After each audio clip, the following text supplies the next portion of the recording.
Thank you, Cynthia. Cynthia will be outside with copies of her book. Well, good afternoon. I'm batting cleanup.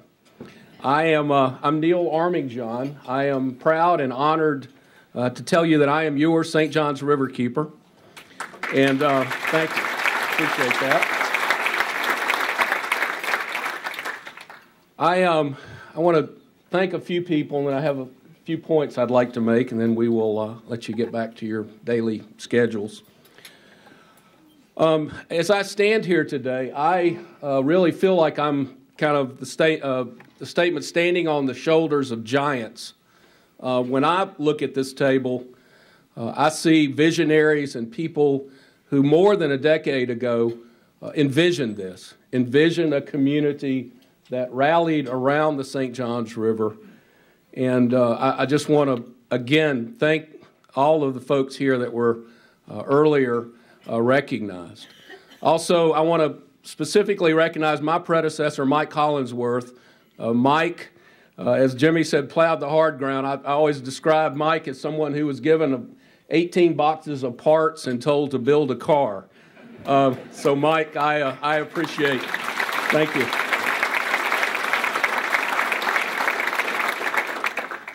The other thing I'd like to say is it's nice to be in a room of folks who believe, like we do, that the St. John's River is our greatest natural resource.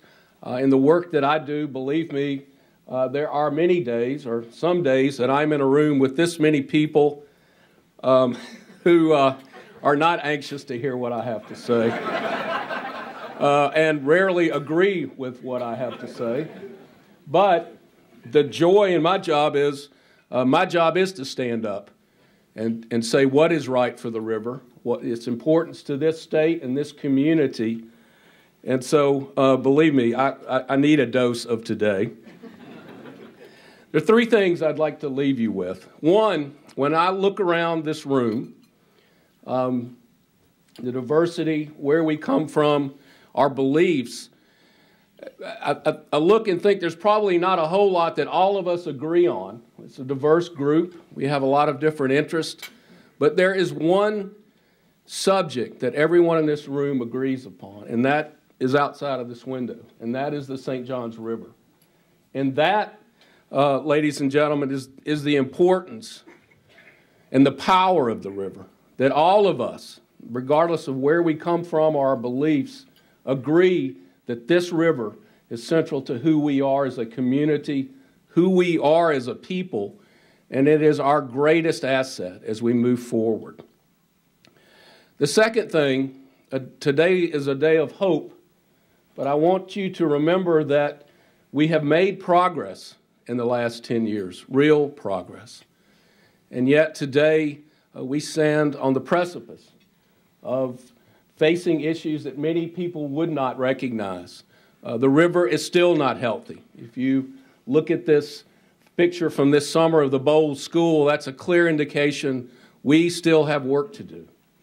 We heard from Cynthia that our groundwater use and how we use water is impacting the Swanee, the Itchitucknee.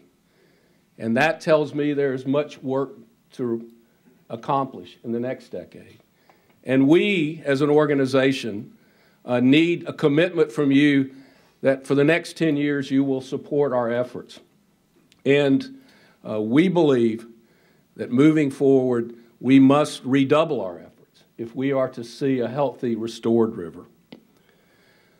The last thing I would like to tell you is the key to the work that we do and the future of this organization lies with each of you, because it is our individual daily lives that will matter. We as a community need to rethink how we live our lives, how we use our water, how we landscape our yards, operate our businesses, elect our officials.